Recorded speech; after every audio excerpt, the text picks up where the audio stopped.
Hello friends, welcome back. So we have done our layout and we have done our styling. Now let's make it responsive. So some people like to start on the mobile side and then move up to the desktop. But I personally like to start with the desktop and then going down to the mobile. So if I make it smaller, so as you can see everything is messed up, okay, because of the flex class. So we will first fix the flex class, okay. So let me make it bigger and let's go to VS Code. So first in the div container we can add responsive classes. So in the mobile device I want this to be flex column, okay. So I'll do flex col, and then in the medium screen I want this to be flex row, okay.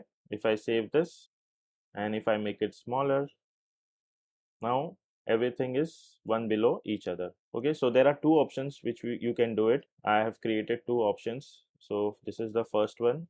If I make it smaller, so as you can see the logo is on the top, then navigation, and then the button. And the second option is this. Once you click on this, but this requires some JavaScript, okay. So right now we will not do this, but later in the course at the end we will use this Alpine JS to create this kind of navigation, okay. So please complete the course, okay, it will be at the end. And so but right now we will do something like this: logo, then navigation, and then the button. But later on we will fix this like this, okay. So now coming back to our application, now this is one below each other, okay. Let me make it bigger and let's go back on VS Code.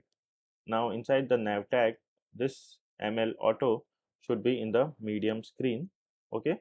Let's save this. Now let's try, because on desktop everything is fine, and if I go on the mobile, so as you can see everything is in center, but there is a spacing problem, okay. So let's fix that. So what I'll do is, let's make this on the right side,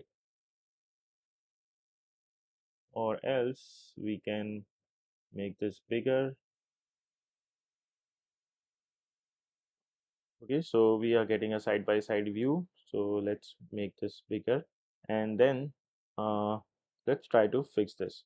So here in the span tag I will add margin bottom, which needs to be 4. Okay, if I save this, okay, not in the span tag, we will add this in the a tag, okay. So here inside this a tag I will add, sorry, margin bottom to be 4, okay. If I save this, now we are getting a space of 16 pixels. But here this button we need margin top. So here inside the button I will do margin top to be 4. If I save this, now we are getting a margin top of 4. But if I increase this, everything is messed up, so we need to fix that, okay. So let me make it smaller. In the mobile, sorry, in the medium screen we wanted margin top to be 0, okay. If I save this, now if I make this bigger, everything is fine, but the logo is not fixed, so let's fix that. So where is the a tag? Here it is. So in the medium device we need margin bottom to be 0, okay. Now let's try this. Let's make this bigger, okay. So everything is fine in the desktop, but once I make this small, so as you can see we are getting one below each other, the logo, then the navigation, and then the button. So as you can see here, there's a logo and there's a navigation and then the button, same thing we are getting here. So I hope you like this video, and we have completed the responsiveness and the header part. So this is it for this video, and I'll see you in the next video. Till then, take care and bye bye.